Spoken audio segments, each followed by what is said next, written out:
Just watch. These are the guys who go way earlier than you think.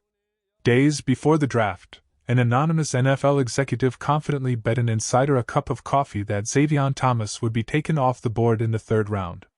While fans immediately screamed that the pick was an egregious reach, the rest of the league already knew the explosive reality of this absolute steal.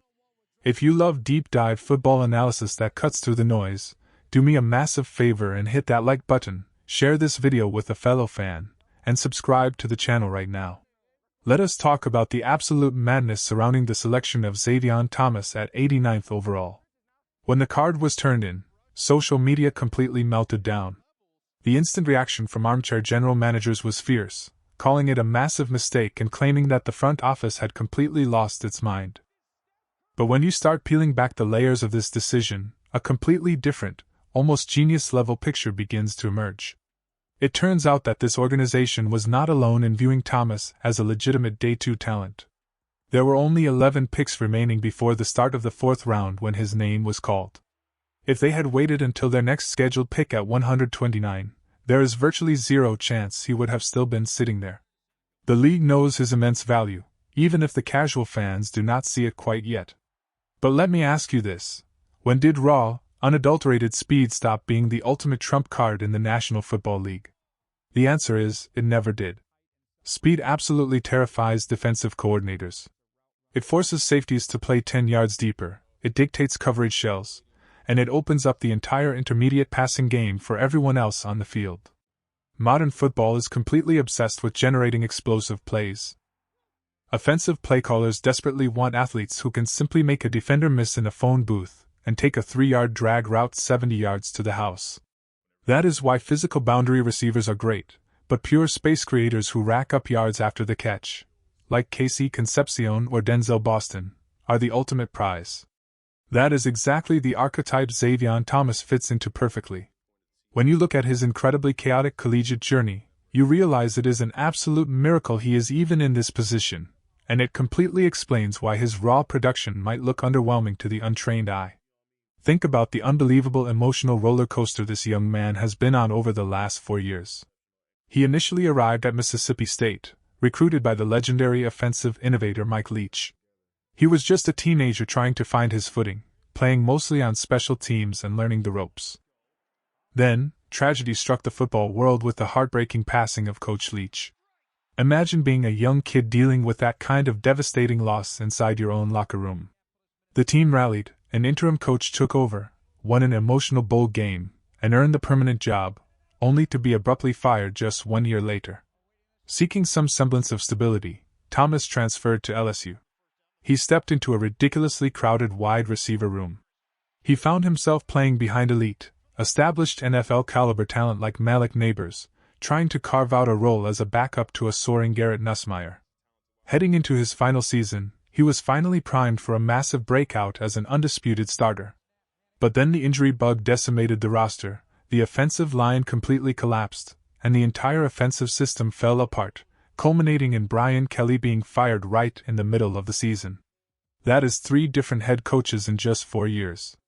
Zero stability. Zero systemic continuity. Imagine the profound mental toll that takes on a young athlete trying to perfect his craft.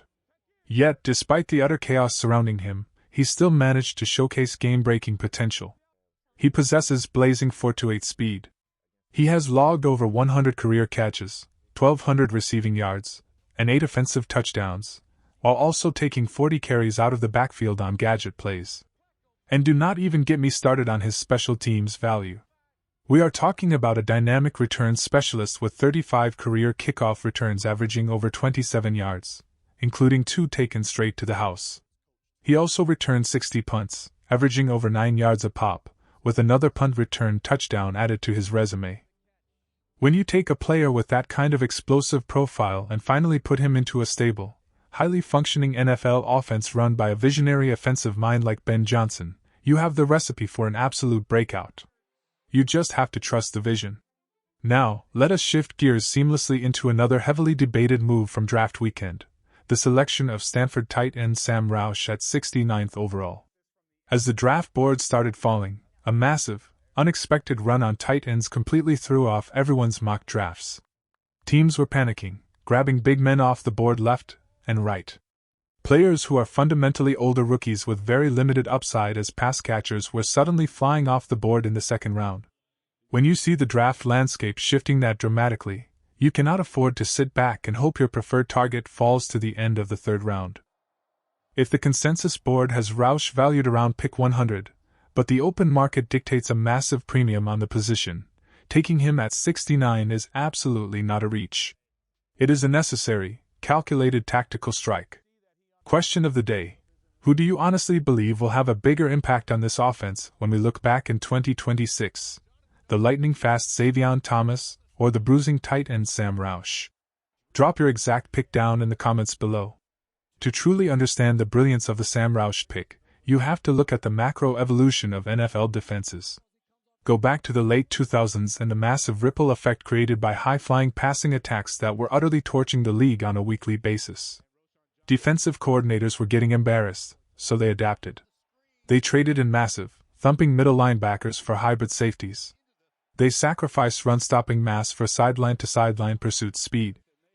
We saw a massive surge in nickel defenses and two high safety shells specifically designed to take away the deep ball. And guess what? It worked perfectly. Scoring has come back down. So, how do elite defensive minds counter a defense built on speed and small bodies? You bring out the heavy artillery.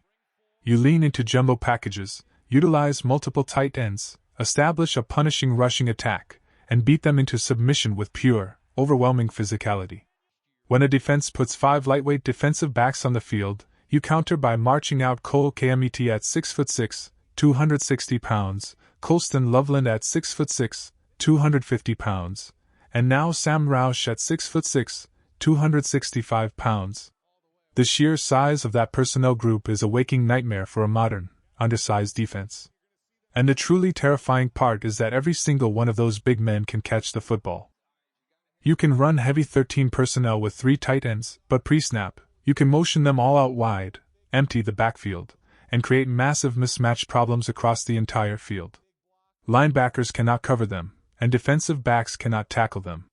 This offensive evolution completely contextualizes other major roster moves, like the willingness to part ways with a superstar receiver like DJ Moore. Trading away a fan favorite is a pill that is incredibly hard to swallow. But it signals a massive philosophical shift.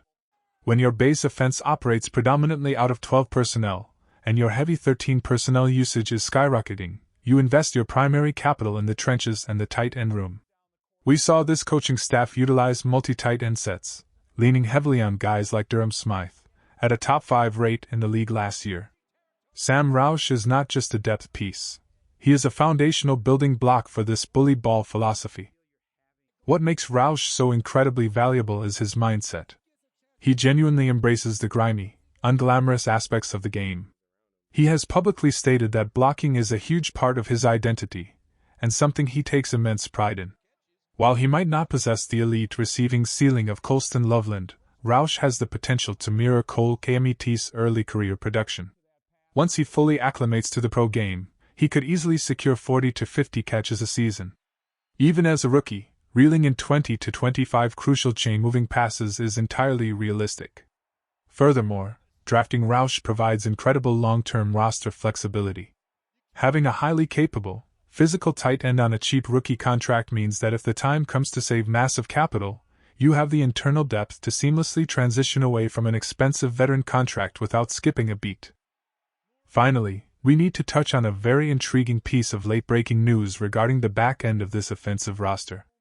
Veteran wide receiver Scotty Miller is currently hitting the workout circuit.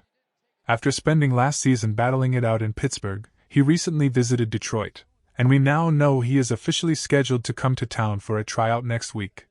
This is exactly the kind of under-the-radar, strategic move that smart teams make in the post-draft phase of the offseason. Right now, the top 5 receiver spots are virtually locked in with established talent like Khalif Raymond, our incoming rookies, and the rest of our core guys. But if the front office decides to carry 6 receivers on the final 53-man roster, bringing in a seasoned, reliable veteran like Miller makes all the sense in the world. He will undoubtedly face stiff competition in training camp against younger guys like J.P. Richardson, Maurice Alexander, and a hungry crop of undrafted free agents. However, you can never have enough proven professionals in the building.